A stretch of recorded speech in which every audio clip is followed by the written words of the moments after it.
Hi, this is Patrick Henry, the CEO of GroGuru, and I'm here today with Dr. David Sloane, the Chief Agronomist of GroGuru. Welcome, David. Thanks, Patrick. Why don't you tell me a little bit about your background, your experience, and how you got into agronomy, and what you've been doing over the last couple decades, I guess. Well, the first thing you're going to know about me is that I'm an Aussie. You can hear that by the accent. Actually, I grew up in Sydney, but I took off to the country as soon as I could. I did an agronomy degree at Sydney University and did a PhD at the University of Adelaide.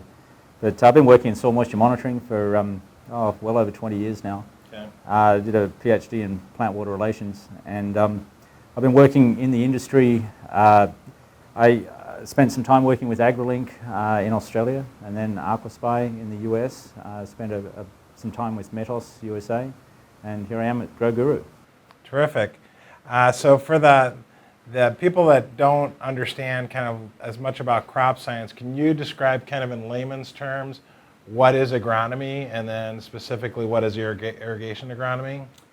Well, agronomy is all about growing crops, and irrigation agronomy is all about putting the right amount of water on at the right time to grow the best yield and quality of those crops. Okay. And that's kind of what you become a specialist in, is kind of the irrigation agronomy.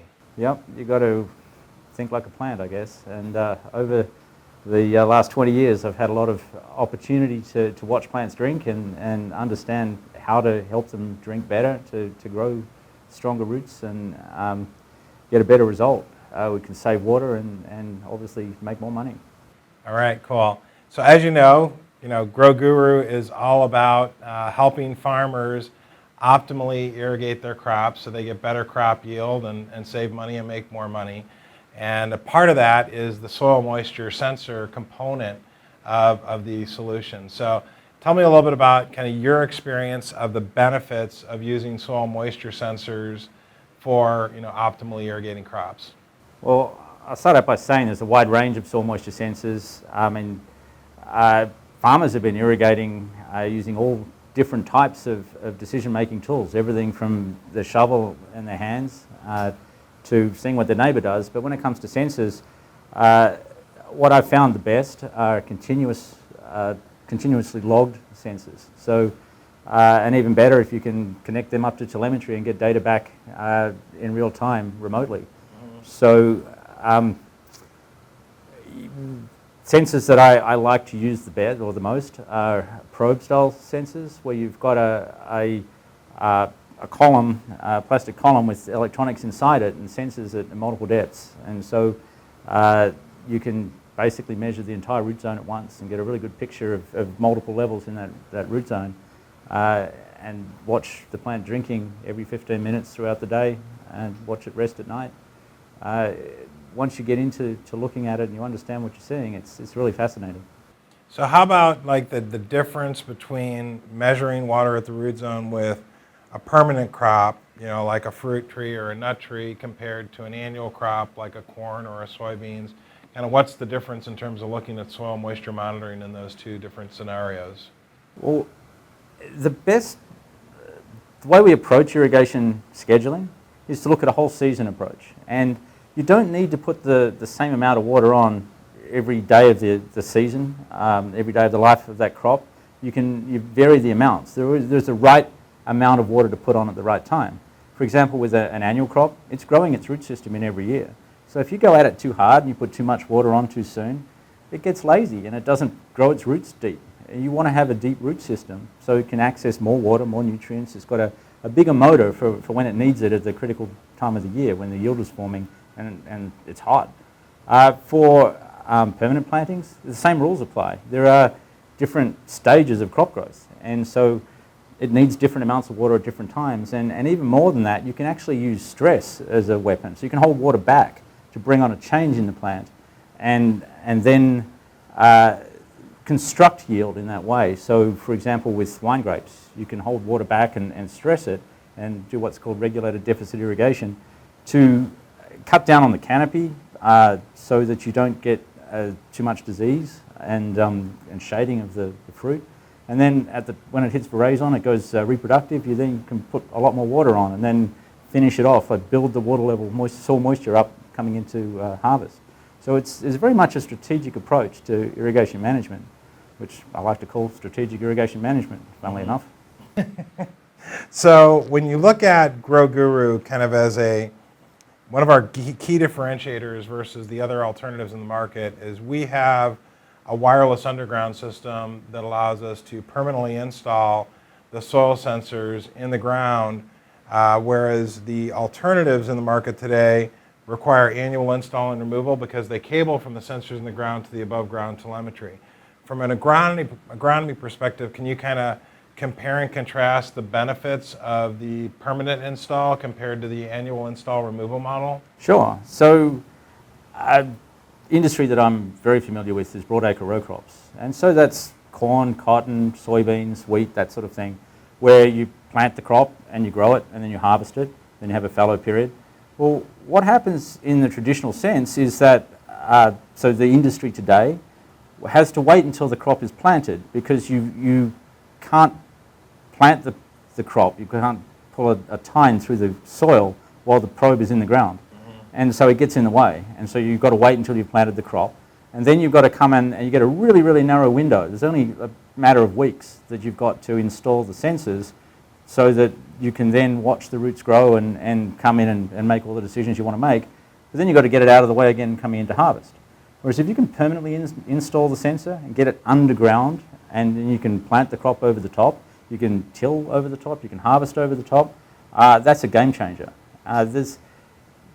There's always in my working with my previous company and just working in the industry in general, the critical period of during the install season when you're trying to install hundreds or thousands of sensors all in a very narrow period of time, you have to understand that when it comes to, for example, corn in the Western Corn Belt, you might have 10 or 15 million acres of corn all planted within 3 weeks. And that's because there's an army of people that are going 24 hours a day planting the crop. Well, you don't have an army of people going 24 hours a day to install sensors. So there's just a physical limit of how many hours in the day you can go and put equipment out. So by having it already in there, that's awesome. It solves that scalability problem. So basically, you're able to install the sensors during the off season, the dormant season, and that gives you a 6-month window instead of that very narrow window of a week or a few weeks, and then you only have to do it once every 5 years. Sure. So big difference in terms of scalability. Massive difference in terms of scalability. It's a game changer. And the fact that you've turned a 3 or 4 week installation window into a 6 or 7 or even 8 month installation window gives you time to plan it out, gives you time to get it done.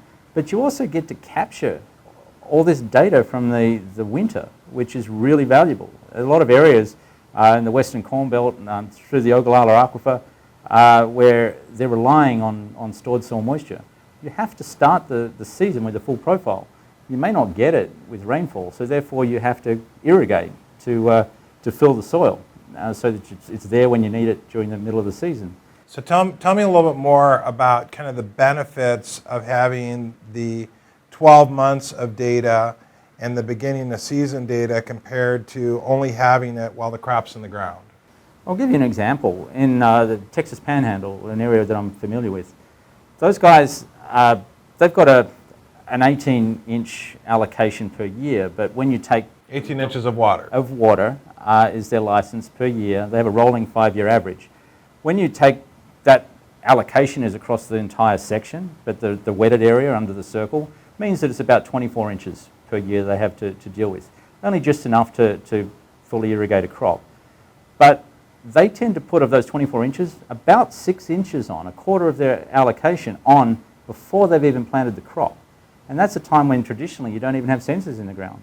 So you need to know how much winter moisture you've got and therefore how much more you need to put in. Okay. And you need to manage that process. You need to know, do I put it on in 2 3-inch irrigations or 1 6-inch irrigation or 6 1-inch irrigations? And if you're not measuring it, you've got no way of knowing how well you're doing and what's the best approach. So it's basically the old story, if you're not measuring it, you can't manage it. And the current method, you don't have sensors in the ground, so there is no way to measure. So there's really no way to manage. For sure. I mean, it's you cruise around the Texas Panhandle in March, and you'll see pivots running everywhere. There's no crop Before in the they have ground. crop in the ground. Yep, before they got crop in the ground, and everyone's irrigating. And that's the time when you're not measuring. And they really want to measure it. So this, it's a game changer what we're able to do with permanent underground installations. So let's take an example like a crop like corn where, I don't know, is the average growth cycle, what, like 160 days, something in that range? Mm-hmm. So if I were using an annual install and removal type of procedure, I basically am missing the first few weeks of the cycle and I'm missing the last few weeks of the cycle, which could be, I guess on average, like 20-25% of the overall growth cycle. How critical is it to having the permanent install, and is there the potential for even improved crop yield versus the traditional method and improved water efficiency? So yeah, there's a number of things to break down there. So Okay. At the start of the season, I mean, yes, you're correct. There's a period at the start where you're not measuring, and there's a period at the end where you're not measuring because you've got to pull it out again. And so that's lost data. You're putting water on, and certainly at the start, you're irrigating. And am I doing it the right way? But also, you want to see that root system grow in so that you know what's going on there. Quite often, for whatever reason, the sensors get installed late because it rained when you were out there to install, or the pivot was over the top, or something happened, and so you get it on the next cycle, which may be another 2 or 3 weeks later. So there's a recalibration required. Recalibration required. So by then the roots are already grown in, and you haven't got a baseline to work from, which makes it very difficult to really understand the starting point. And then at the end of the season, you can make a massive difference. I've had customers in the Oklahoma Panhandle, for example, that have had a 20 bushel swing based on whether they put on another irrigation or not. Now this was a farmer who had over-irrigated at the start. He had lots of water, and he'd put lots on early on, but what he'd done is he'd created a shallow root system. He'd made the plants lazy. So when he got to the end of the season, his agronomist was out there and he was checking the fields, and he was going out there and sampling with a big 6-foot push probe, and he said, hey, we're sitting on all this moisture. It's great. We can shut down the pivots. And we had a look at the soil moisture data, and I said, well, that's great. You've got lots of moisture there, but you've got a really shallow root system, only 20 inches deep, even though you might have 6 foot of moisture. So it's like having a tall glass with a really short straw. Yeah. You're just not going to get all that water out. So by watching, knowing where the roots were, and knowing that actually was quite dry, he was able to keep irrigating and got an extra 20 bushels, which at the time was worth $6 a bushel, and that was a lot of money. So give me the perspective on how is that relative to, so what's the yield on a per acre basis typically, or what was he getting, and then the 20 additional bushels, what percentage of the overall was that? For this guy, he was probably irrigating, I mean, his yield was good. I mean, he had lots of water, and so he was up in the 250, 260 range. So, he was probably represented less than a 10% change in his yield, but for a typical grower, I mean, quite often I'll ask a grower, okay, what's your average? 220. What's it in a good year? 240. What's it in a bad year? 200. And he'll tell you that it's plus or minus 20 bushels right there. And so by monitoring what you're doing, you want to make every year a good year. So you want to get that extra 20 and certainly not lose it. And quite often the loss is a surprise to farmers. They think they've had a good year, but in actual fact, it looks really showy because it started well, but then it finished dry, and they didn't realize they got caught out. And so unless you actually know what you're dealing with, you're flying blind. So there's a huge value proposition then, because the cost per acre per year of use of soil sensors compared to the typical yield improvement alone, not even including cost savings, I mean, this is a multi-X a year kind of return on investment. Oh, for sure. I mean, even if corn, as it is now, it's in the $3 range. Yeah. If you can get a 5 bushel return, 5 bushel increase per acre, $15, that's going to pretty much go to a long way to paying for this. It obviously depends how many you've got out on per acre. Sure. But if you get 10 bushel increase, then you're getting a really good return on your investment just in the first year. Yeah. And certainly more than a full payback. And then you add into that multi-year 5 to 8 to 10 years for the equipment, and very low running costs because you don't have to install it and remove it every year. Right, with the GroGuru's solution. It's the GroGuru's solution, for sure.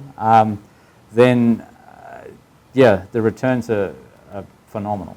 So let's shift gears a little bit and let's talk about kind of aerial photography and satellite imagery, kind of overhead imagery types of technologies. Like, I guess there's NDVI and there's, magnetic resonance technologies, and there's, various different kind of ground penetrating radar technologies. Can you just talk a little bit about kind of what those technologies do and kind of compare and contrast that to what you get with soil sensors? Sure. So a really common remote imagery, whether it's satellite or plane or drone, is NDVI. So you're looking at the red near infrared ratio, which is really looking at the amount of plant cells. Okay. And so plant cells reflect, they absorb the red light and they reflect infrared, and the soil does the reverse. So you can actually see how many plant cells are out there. And that's great for looking at variability around the field. But I'll give you an example. If I've got a very, very vigorous part of the field and I'm going, wow, this is fantastic. It's a little bit like being in my pickup truck doing 80 miles down the road. If I'm not watching the gas gauge, I could run out of gas. And if I've got a really vigorous crop, it may be running out of water faster than what I think. So I need to look underground and actually check the gas gauge as well, see what's going on with the soil moisture. I need to see what's going on with the root system. Just because it's vigorous on top doesn't necessarily mean it's vigorous underneath. I need to know where the water is going. And so if I'm not looking underground, I don't know whether the water is penetrated to refill my root zone. I need to know how deep that is, but I also need to know that I'm refilling it. I need to know what's the effect of rainfall as well. So looking on top is fantastic to look at the variability, but it's only half the story. And you can't diagnose the problem if you're not really looking at underground. And the other thing about soil moisture sensors is that you're taking readings every 15 or 30 minutes through the day and night, and so you can watch the plant drink, and it's like taking its pulse. And so if you know the speed of growth, and it's not a snapshot in time. If I take a picture, it's a snapshot, and I might come back tomorrow or usually 3 or 7 days later and take another snapshot, and anything can happen in that time. Whereas if I'm watching where I am today and how I got there, and I can see how the plant is setting up, then I've got a much better way of heading off issues.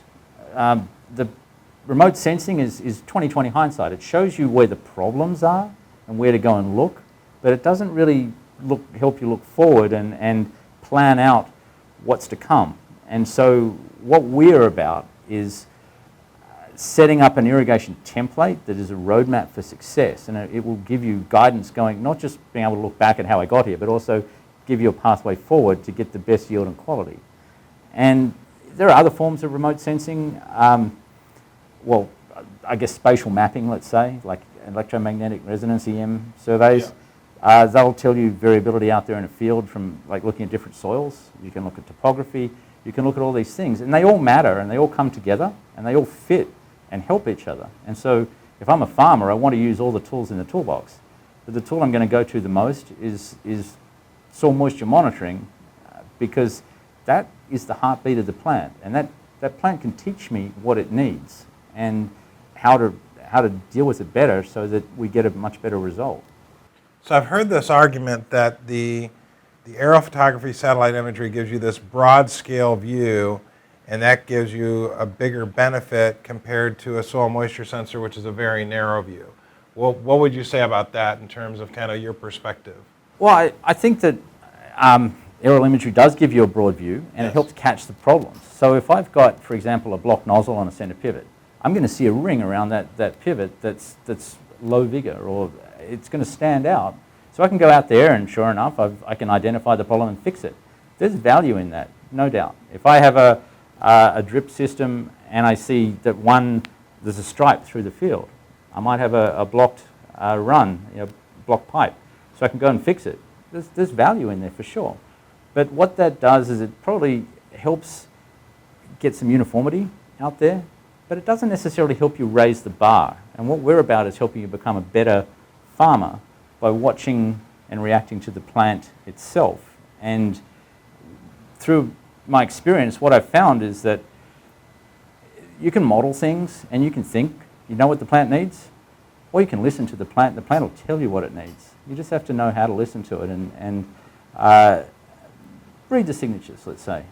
So basically, you've got a broad scale, better rear view mirror with these various aerial photography, satellite imagery methods, helps with problem identification, but soil moisture sensing, as well as what we do in the cloud from a machine learning perspective and adding additional information, is complementary to that, but it's more diagnostic and prescriptive, kind of looking forward in terms of how to, like you said, do strategic irrigation management. Is that a good paraphrase? I'm always going to need to go on ground truth, an aerial image. Okay. So it's going to show me variability within the field. So I'm going to go out to a high spot and see what's that like, and I'm going to go out to a low spot and see what that's like, and so I can, but I'm still going to have to go out there.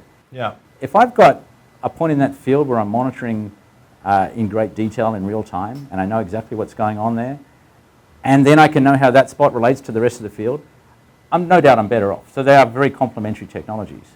But what aerial imagery would tend to do is to narrow the standard deviation, let's say, like keep things more uniform, but it won't necessarily keep you in the zone to raise the average. Okay. What we're about is really raising the average and doing it fundamentally better, not just more uniform. Okay. So talk to me a little bit about, so GroGuru doesn't just do soil moisture and temperature sensing and soil salinity sensing. We have our telemetry, we send that up to the cloud, we add other information like, weather forecast, soil type, crop templates. Talk to me a little bit about kind of the benefits of doing that from a strategic irrigation management standpoint. Well, as I just said with remote sensing and spatial data, I want to get it all in there. I mean, it all matters. And so the thing about weather data, I mean, it's the plant. Temperature drives development, light drives growth. You need to know what's going on in the environment so you can know where you should be in relation or you can watch where you are in relation to where you should be, if you like. So you can, but modeling really helps you look forward. And so if I know where I am today, let's say, think of a car or a pickup truck. I know what my gas gauge says, but it really helps to know what my gas mileage is, because then I know how many miles I got until I need to fill up. Yeah. Right? So the soil moisture sensor is like the gas gauge. The model and using ET and forecasts, so weather data, looking ahead and what's the next 7 days going to do, and applying a crop model and saying, okay, well, I think I'm going to use so many inches. That's like the trip computer to say, hey, this is my mileage rate, and this is how far I think I'm going to run before I need to fill up. And by the way, I think I'm going to need so many gallons when I do fill up. And so, yeah, very complementary, but where we're going with this is to really not just look backwards, but look forwards and really be in control of where we are today and where we need to be tomorrow. And I know that just like a trip computer, if I'm on a long trip, I've got this mapped out through the whole season. So I know that I'm, for example, coming into a period of high water use. Think of it like going over the Rocky Mountains. My gas mileage is going to go down. I need more gas to get over the mountains. If I'm coming into tassel in corn, or I'm sizing my nuts in almonds, I'm going to use more water. So I need to make sure that I fill up before I get to that point so I don't run out halfway up the hill. Okay. So talk to me a little bit about, evapotranspiration, or ET, and how it relates to weather, and, explain that kind of in layman's terms and what it means from somebody that wants to optimally irrigate their crops. Sure. So a crop doesn't use the same amount of water for every day of its life cycle. I mean, corn, it starts out as a seed, and then it's 3 inches tall, and then it grows to 10 or 12 feet tall, and then it senesces and dies. So throughout that whole life cycle, it uses different amounts of water, and it needs different amounts of water, and the effect, if it doesn't get the amount of water that it needs, is different. You can stress a corn crop early on and it'll be fine. Yield loss will be negligible. You can stress a corn crop later in its life cycle, and the effect will be much lower than if you stress it right when it's forming grain. And that, between tassel and blister, it's really, really critical that you keep water available to it. And so where this comes together with ET and that sort of thing is, I need to know what that model looks like. What's the crop water use curve? So what are the sensitive times in this crop growth cycle?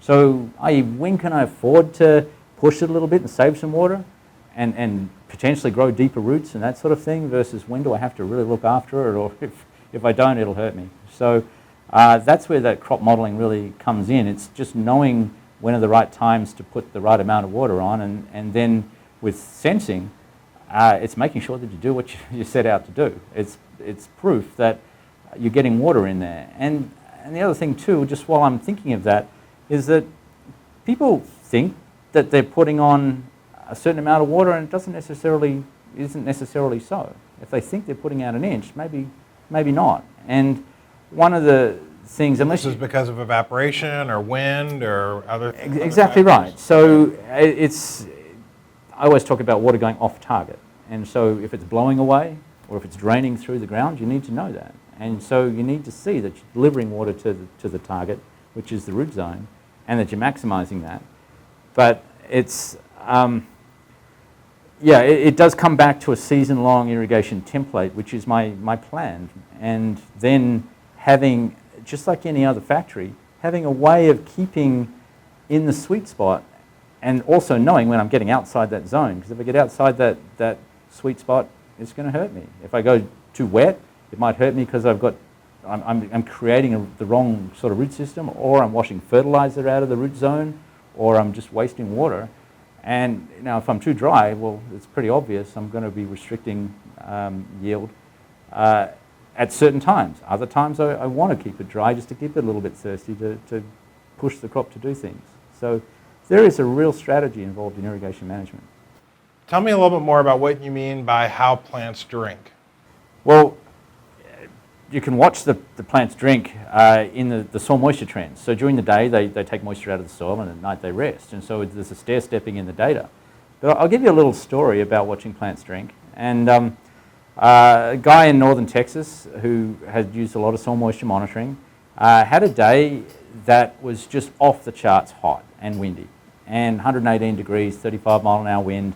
He was watching the plants drink all right, but he was also irrigating on a usually about an 8-day loop. So it took 8 days for the pivot to get around, because he was putting on, didn't have a lot of flow rate, and so just nice and slow drinking. But he had some fields or some sensors that had just been watered when so the pivot had just come over, and he's watching the plants sitting there with a full profile, and he can watch it drink, versus other fields that are 6 or 7 days since they were watered. And so they were pretty dry. And what actually happened was the fields that had just been watered still tried to stay lush and green and they used so much water. I mean, it was the biggest stair step I've ever seen in any data. Versus those plants that had been watered 6 or 7 days ago, they rolled up like pineapples. They didn't look very, very good at all. But they weren't drinking very much. They weren't drinking very much. And so the lesson that this farmer learned, well, he stopped and thought about it, because he thought, there's something in this. I need to learn what this lesson is. And a very smart farmer. And so what he thought, the analogy I'd like to use is if I set off into the desert, and I know it's going to take me 8 days to walk across, and I take enough water to get me there over that 8-day period, and I have to ration it, but on day 1, I drink half my water, I'm going to have a hard time making it out of the desert. I'm probably going to die out there. Whereas if I've already walked 6 or 7 days and I'm almost out, and I know I don't have much water, so I just sit down and I do nothing. And I just hunker down. And in this case, the corn rolled its leaves and it just didn't drink. And the next day, away it went, the leaves unrolled, and it continued to drink. What this guy thought is, I don't want my plants to die in the desert, so he backed his pivots up about a day and a half, 36 hours or something, I'm not exactly sure the amount of time, and he re-watered the area that had just been watered. Some people thought he was crazy, but guess what? His corn survived the whole circle, whereas many, many other circles in the area had a pie wedge out of them that died. And that is worth so much money when you think about all the money you've spent on getting corn to that stage. And it's it might be, 30, 40 acres. That on a that is you've already spent the money on and it's zero return. And by being able to watch what's going on, how the plant responds to things, you can actually make changes on the fly that both you're going to learn something about the crop, but you're also going to grow a better crop. And you wouldn't have been able to determine that with NDVI data or other aerial photography? It would have looked the reverse. It would have looked beautiful and lush and green with NDVI data for the area that had just been watered, and you'd think the rest of it was in trouble, which is what pretty much the rest of the district thought. And without soil moisture sensors, would you have been able to determine that problem? No way. Okay. So it's by being in touch with the plants, you really he was able to make a decision that was worth a lot of money to him. And at the end of the day, it's all about turning water into money. That's what this is. That's why we're in the game. It's why everyone uses soil moisture sensors, because you want to put the right amount of water on at the right time to turn it into more money. Terrific. Well, thank you, David. Really appreciate your time today. No problem, Patrick.